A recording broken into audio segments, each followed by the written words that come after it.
at our house, I promise he does not do that job full time. He'll be fixing our dishwasher and we're like, do you paint houses? And he's like, yeah, I probably could paint houses, you know? His business card says, how hard could it be, right? Can't be that hard. We got married on Friday the 13th, got a pretty sweet deal on that. They were wide open. We were like, what times are available? They go, every one of them, all 24. You can call us that day if you want. Her brother married us. That was free. The photographer was just a buddy of ours that had he just bought a new camera. So we were like, you gonna do our wedding? Never done anything professionally, and it showed. His camera stopped working during it, and he started taking stuff out of it. Like, that would be the problem.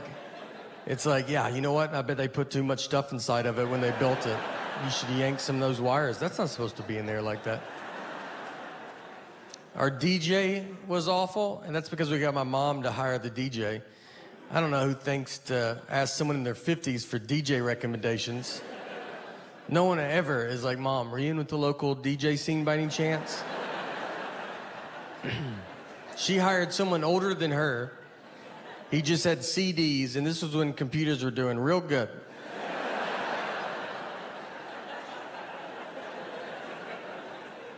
He got super drunk, played the same song 3 times in a row. White Wedding, which he said was by Billy Joel. He only had one leg, seriously, and that's fine, you know, no one cares. Until he starts messing up, and then you're like, why does he have one leg?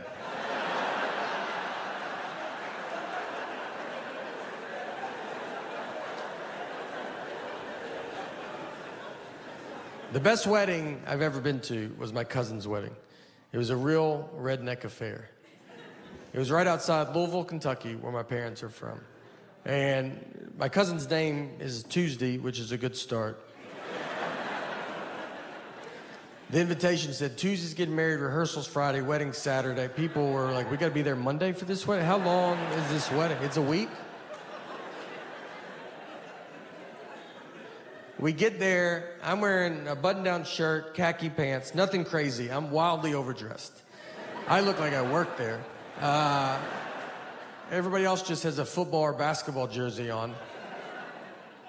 My uncle, his daughters get married. He has his tuxedo jacket, pants, cummerbund, bow tie, no shirt. They forgot his shirt, and instead of waiting to go get it, he was like, let's do it without it, right? Like, that's... And he doesn't have a body that's like, that's cool, man. You know, he has a body that you're like, put your jacket on backwards, flip it around. Yeah. And then you see his back, and you're like, whew, all right, go back the regular way. Yeah, that's my fault. How's your back worse than your front? We go into the church. It's bride and groom. Looks like it's home and away. That's how many jerseys are in there. Guys are drinking beers in the church. Like, that's something I've never heard a pastor be like, guys, could we not drink alcohol in the church? And they're like, oh, didn't know this was the nice part of town. All right. The reception is next door, just at a lady's house, like in her backyard. Like, she doesn't do, it isn't like she's like, and I do receptions all the time. We were her one and only reception.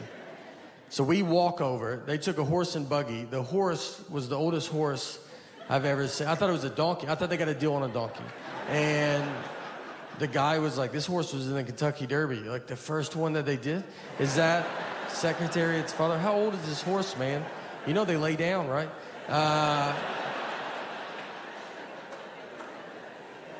So we walked. It took them 45 minutes. They went up a driveway and back down the next driveway. They're sweating, almost divorced by the time they get there. The reception, like I said, it's in her backyard. They put plywood on the grass, like side by side, to make a dance floor. We danced just to a radio station on a boombox. Just like 104.5. You would have to stop for weather and traffic updates. There was a punch bowl that was low to the ground, like on a low table. And so I was giving it to kids. I was trying to help out. And then someone was like, that's wine. And I gave it to so many kids. I don't know anything about wine, but I don't think they tell you to pour it into a bowl. Like, that's not, no one's ever like, let's get out of that box, get in a bowl. You know, let's let it breathe a little bit. I got a couple 9-year-olds pretty loose that night.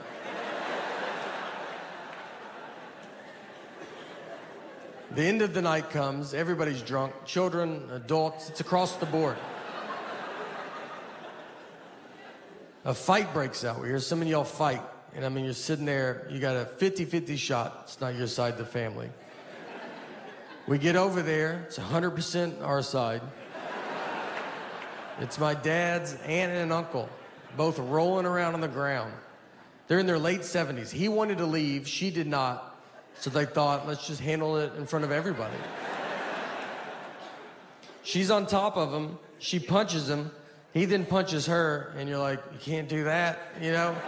So we gotta get him apart, and he starts fighting us, and he's a pretty good fighter, all right? He's punching women in public. You don't think he's handled some dudes in his lifetime? That ends the night. You know, you can't be like, all right, guys, let's calm. Let's cut the radio back on, find a good station. Tuesday is sadly divorced now. That did not work out. My dad's aunt and uncle, sadly, it did work out. They're still together. So that's our family. You know, we come, it's a pretty wild bunch. My dad is a magician. He's done that my entire life. He was a clown at the very beginning, just in case you're like, how do you get into something like that? It goes clown then magic. There's 2 steps. You can take them in either order.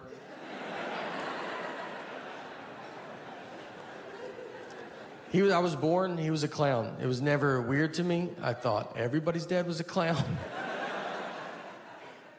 My first memory of my life is I was 5 years old, and I remember my mom walked me out to the front yard, and my dad pulled up with this old red Mazda. He's dressed as a clown. That doesn't even faze me. That's just how he left. How else would he come home? And the Easter Bunny was in the passenger seat. That's the first thing that I remember to my life. If you want to know how you get into comedy, that's a pretty good nudge. And I remember it didn't fit, the Easter Bunny head didn't fit in the car, like he couldn't sit normal, so his head was bent to the side. And I remember he had his seatbelt on, and he's just like, and I was like,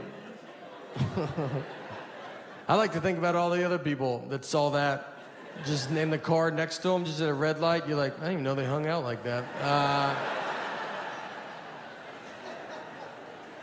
So me and my dad, he just does magic now, and he's very good at what he does. He's very funny, and we do shows together.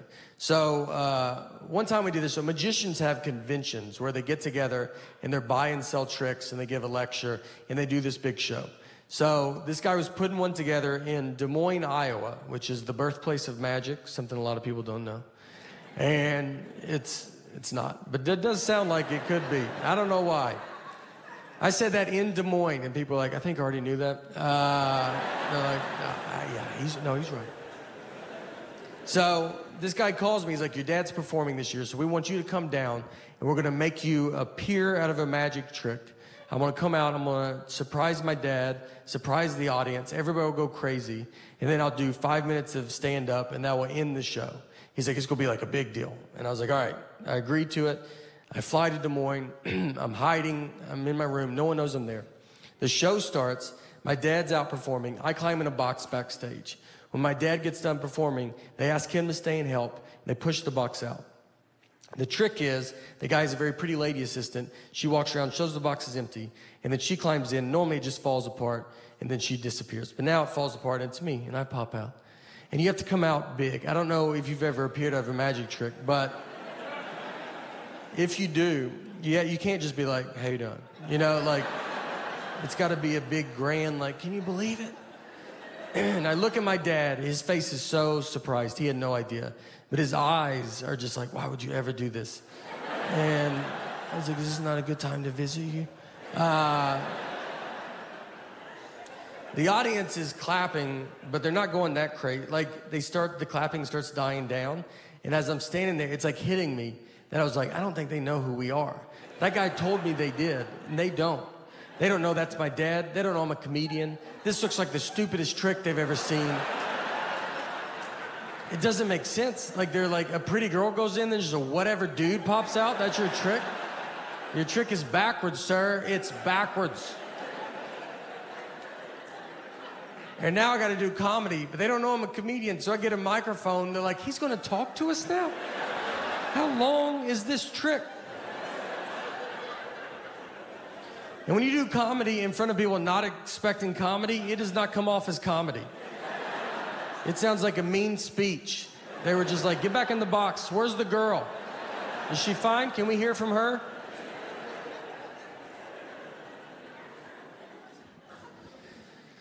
I don't think things through. That's the message tonight, guys.